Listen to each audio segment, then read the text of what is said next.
Students, आज हम सीखेंगे बॉडमास के नियम और प्रीवियस ईयर में आए हुए कुछ क्वेश्चंस जिससे हम इसे अच्छे से समझ सकें। तो बॉडमास होता क्या है? बॉडमास एक नियम है जो हमें ये बताता है कि किसी भी क्वेश्चन में अगर divide, multiplication, addition, subtraction, brackets सारे कुछ दिए हुए हों तो हम सबसे पहले सॉल्व किसे करें। तो जैसा कि ये नाम आप देख रहे हैं, सबसे पहले है BODMAS, यानी बी मतलब ब्रैकेट, जिसे हिंदी में कोष्ठक कहते हैं। तो सबसे पहले हम कोष्ठक को सॉल्व करेंगे। अब कोष्ठक में भी 4 तरह के कोष्ठक हैं। तो सबसे पहले हम सॉल्व करेंगे बार को, फिर सर्कुलर ब्रैकेट यानी छोटी ब्रैकेट को, फिर कर्ली ब्रैकेट यानी मंझली ब्रैकेट को, फिर स्क्वायर ब्रैकेट यानी बड़ी ब्रैकेट को। उसके बाद हम आते हैं ओ पर। ओ का मतलब है ऑफ, जिसे हिंदी में का कहते हैं।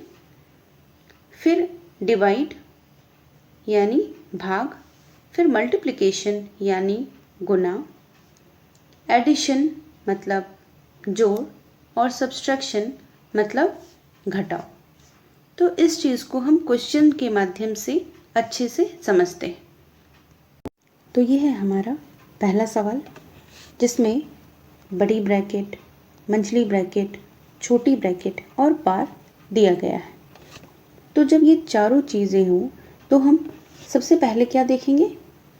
छोटी ब्रैकेट। और इस छोटी ब्रैकेट में जब आप देखते हैं तो क्या दिख रहा है? 14 -8 -5। अब आपको यहाँ देखना है ये बार किस पर है? 8 - 5 पर है। तो हम सबसे पहले 8 - 5 को ही सॉल्व करेंगे, जिसका आंसर होगा 3। तो अब अगर आप छोटी ब्रैकेट को देखें तो यहाँ लिखा हुआ है 14 - 3, जो क्या आ जाएगा? 11। तो जब हम छोटी ब्रैकेट को सॉल्व कर लिए तो वहाँ का काम ख़त्म हो गया। अब हम चलेंगे मंझली ब्रैकेट में, जो है 28 - 11, और वो क्या आ जाएगा? 17। तो इस तरीके से मंझली ब्रैकेट का भी रिजल्ट मिल चुका है हमें। अब मंझली ब्रैकेट ख़त्म हो गया।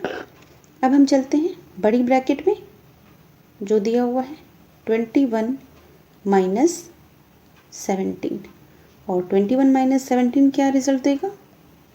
4। तो इस तरीके से हम जब सारे ब्रैकेट्स को सॉल्व कर लेंगे तो हमें मिल जाता है 14 और -4, और 14 - 4 क्या बनता है? 10, यानी ऑप्शन नंबर सी। इस सवाल में किसी भी तरीके का ब्रैकेट नहीं है, सिर्फ एक ऑपरेटर है और वो है डिवाइड। इसमें कन्फ्यूज़न क्या होती है कि हम इस तरफ से स्टार्ट करें या फिर इस तरफ से स्टार्ट करें। तो आप 1 सेकंड के लिए वीडियो पॉज कीजिए और खुद से ट्राई कीजिए। आप इसका आंसर क्या लेकर आते हैं? आपके पास 4 ऑप्शन हैं, आप एक बार खुद से ट्राई कीजिए, फिर उसके बाद वीडियो पॉज को हटाकर फिर कंटिन्यू कीजिए। ओके, तो अब इस क्वेश्चन को देखते हैं। इस क्वेश्चन में हमें स्टार्ट करना है लेफ़्ट टू राइट, मतलब बायां से दायां की तरफ बढ़ना है। तो पहला है 2500 डिवाइडेड बाय 50। ये आंसर कितना आएगा? 50। तो अब सवाल क्या बन जाता है? 50 डिवाइड 10 डिवाइड 5। फिर हम इस तरफ से ही बढ़ेंगे तो क्या हो गया? 50 डिवाइडेड बाय 10, इसका आंसर क्या होगा? 5। अब मेरे पास 1 बच गया, 5 डिवाइडेड बाय 5, तो ये आंसर कितना आ गया? 1, यानी कि ऑप्शन नंबर डी।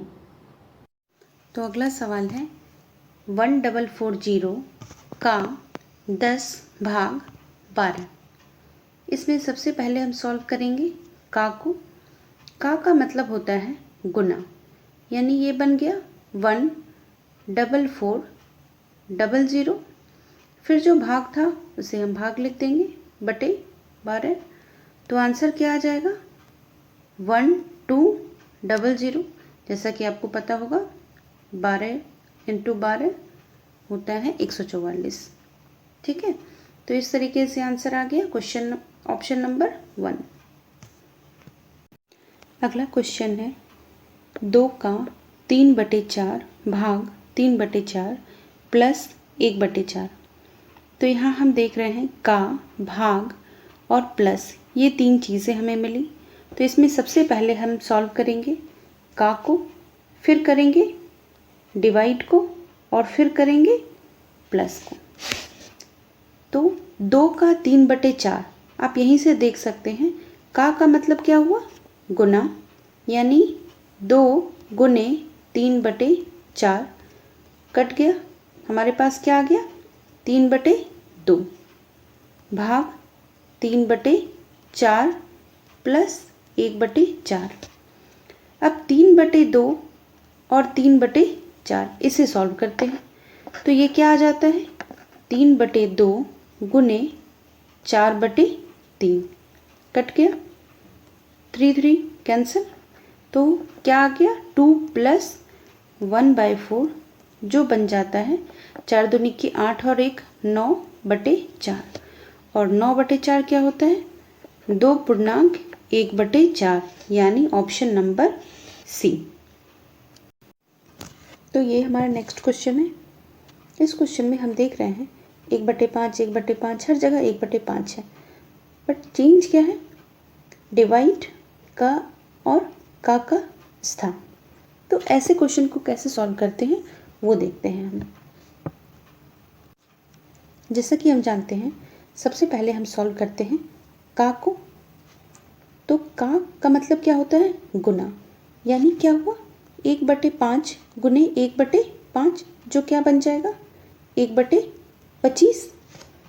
तो इस तरीके से अगर हम सॉल्व करना स्टार्ट करते हैं तो क्या लिखेंगे 1/5 और 1/5 का 1/5 क्या हो गया 1/25। फिर लिखेंगे वैसे ही 1/5 का 1/5 जो क्या है गुना, तो क्या बन गया 1/25 भाग 1/5।